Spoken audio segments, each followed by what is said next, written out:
କାଞ୍ଚନର ରାଜା ଅଶ୍ୱଧ୍ୱଜ ତାଙ୍କର ଥିଲା 3ଟି ସନ୍ତାନ, 2ଟି ପୁଅ ଆଉ ଗୋଟିଏ ମାତ୍ର ଝିଅ। ଝିଅର ନାମ ହେଉଛି ଅନ୍ନପୂର୍ଣ୍ଣା। ଅନ୍ନପୂର୍ଣ୍ଣା ଆଜି ପ୍ରଥମ ରଜସ୍ଫଳା ହେଲା। ସମାଜର ପ୍ରଥା ରହିଛି, ଝିଅମାନେ ପ୍ରଥମ ରଜସ୍ଫଳା ହେଲେ 7 ଦିନ ଘର ଭିତରେ ଲୁଚିକି ରହିବ। ତେଣୁ ଅନ୍ନପୂର୍ଣ୍ଣା 7 ଦିନ ଲୁଚିକି ଘରେ ରହିଲା। ଯେଉଁଦିନ 7ମ ଦିନ ରାତି ମୁହାଁରୁ ଉଠି ନଦୀ ତୁଠକୁ ଯିବେ ସ୍ନାନ କରିବା ପାଇଁ।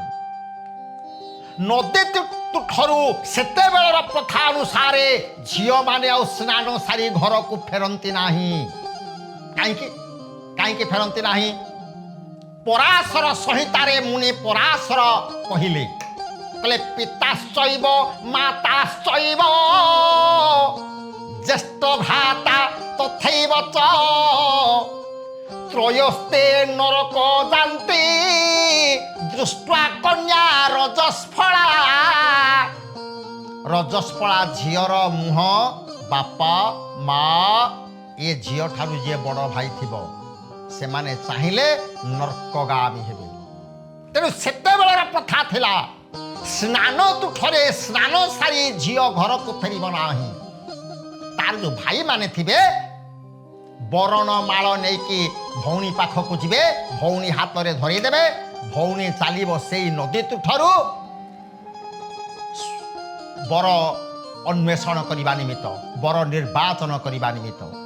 ଆଜି ଠିକ୍ ସେଇଆ ହେଲା। ଅନ୍ନପୂର୍ଣ୍ଣା ସ୍ନାନ ତୁଠରେ ସ୍ନାନ ଶେଷ କଲା। 2 ଭାଇ ତାର ମୁକ୍ତାର ମାଳ ନେଇ ଭଉଣୀ ହାତରେ ଧରେଇଦେଲେ। ଭଉଣୀ ଅନ୍ନପୂର୍ଣ୍ଣା ତାଙ୍କର ବର ଅନ୍ୱେଷଣରେ ଆଗେ ଆଗେ ଚାଲିଲା, ହାତରେ ଧରିଛି ବରଣମାଳା, ପଛେ ପଛେ ଯାଉଛନ୍ତି 2 ଭାଇ। ଏମିତି ରାଜ୍ୟ ଏ ଅନ୍ନପୂର୍ଣ୍ଣା ବର ନିର୍ବାଚନ ପାଇଁ ଦୃଷ୍ଟି ନିକ୍ଷେପ କଲା। ବେଦୀ ଚେଦି ମଘା ମତ୍ସ୍ୟ ଦ୍ରାବିଡ଼ ଉତ୍କଳ ମେଛ ଆରବ ମାଳବ କଚ୍ଛ କୁରୁ ପାଞ୍ଚାଳ ବନାଉଜ କୋନାଜ ଯେତେ ରାଜ୍ୟ ଥିଲା ସଂସାର ଭିତରେ ସବୁଆଡ଼େ ବୁଲିଗଲା। କିନ୍ତୁ କୌଣସି ବର ନିର୍ବାଚନ ସେ କରିପାରିଲା ନାହିଁ। କୌଣସି ଯୁବକ ତାର ହୃଦବୋଧ ହେଲା ନାହିଁ, ତା ମନୋନୀତ ହେଲା ନାହିଁ, ତା ମନ ପସନ୍ଦର ହେଲା ନାହିଁ। ପରିଶେଷରେ ଏମିତି ବୁଲୁଛି, ବୁଲି ବୁଲି କେତେ ଦେଶ ବିଦେଶ ହେଲା ଉତ୍କଳେ ବର ଅନ୍ୱେଷଣ କରି ମିଳିଲା ସେ ନୀଳାଞ୍ଚଳେ। ଦେଶ ଦେଶ ବୁଲି ବୁଲି ବର ଅନ୍ୱେଷଣ କରି କରି ପରିଶେଷରେ ଅନ୍ନପୂର୍ଣ୍ଣା ଉତ୍କଳ ପ୍ରଦେଶରେ ହାଜର ହେଲା। ଉତ୍କଳ ପ୍ରଦେଶ ସାରା ବୁଲି ବୁଲି ପରିଶେଷରେ ନୀଳାଞ୍ଚଳ ଧାମରେ ଯାଇକି ପ୍ରବେଶ କଲା, ପୁରୀ ବଡ଼ ଦାଣ୍ଡରେ ପହଞ୍ଚିଗଲା। ଏମିତି ବଡ଼ ଦାଣ୍ଡରେ ସିଏ ଦୃଷ୍ଟି ନିକ୍ଷେପ କରୁଛି, କିଏ କାହାକୁ ମୁଁ ବର ବୋଲି ଚିନ୍ତା କରିନେବି, କାହାକୁ ମୁଁ ବର ବୋଲି ବରଣ କରିନେବି, ଦୃଷ୍ଟି ନିକ୍ଷେପ କରୁଛି। ଏମିତି ବୁଲୁ ବୁଲୁ ଜଣଙ୍କ ଉପରେ ତାର ଆଖିଟା ଲାଖି ରହିଲା, ଛିଡ଼ା ହେଲା। ସେ ଯୁବକଟିର ଆପାଦ ମସ୍ତକ ଚାହିଁଗଲା ଆଜି ଅନ୍ନପୂର୍ଣ୍ଣା। ସେ କ'ଣ କରୁଛି, ତାର ବୟସ ଅନୁପାତରେ ତା ବେଶଭୂଷା କେମିତିଆ, ତା କର୍ମ କ'ଣ, ସେ କ'ଣ କରୁଛି ଜାଣନ୍ତି? ଚିତା ଚୈତନ ଲଲାଟେ ଶୋଭନ ଗଳାରେ ରୁଦ୍ରାକ୍ଷ ମାଳି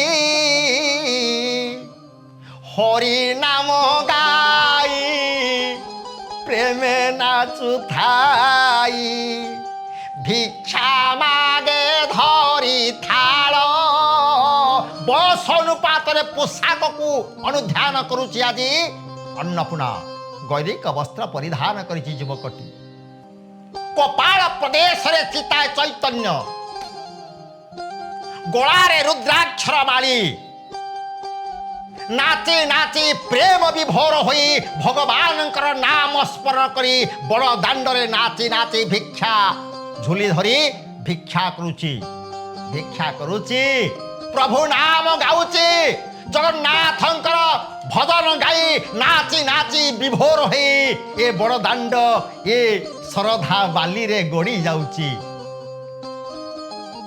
ଦେଖିଦେଲା ଆଜି ଅନ୍ନପୂର୍ଣ୍ଣା, ଚିନ୍ତା କଲା ମୁଁ ଆଙ୍କୁ ହିଁ ମୋର ସ୍ୱାମୀ ଭାବରେ ମୁଁ ଆଜି ବରଣମାଳ ଦେବି।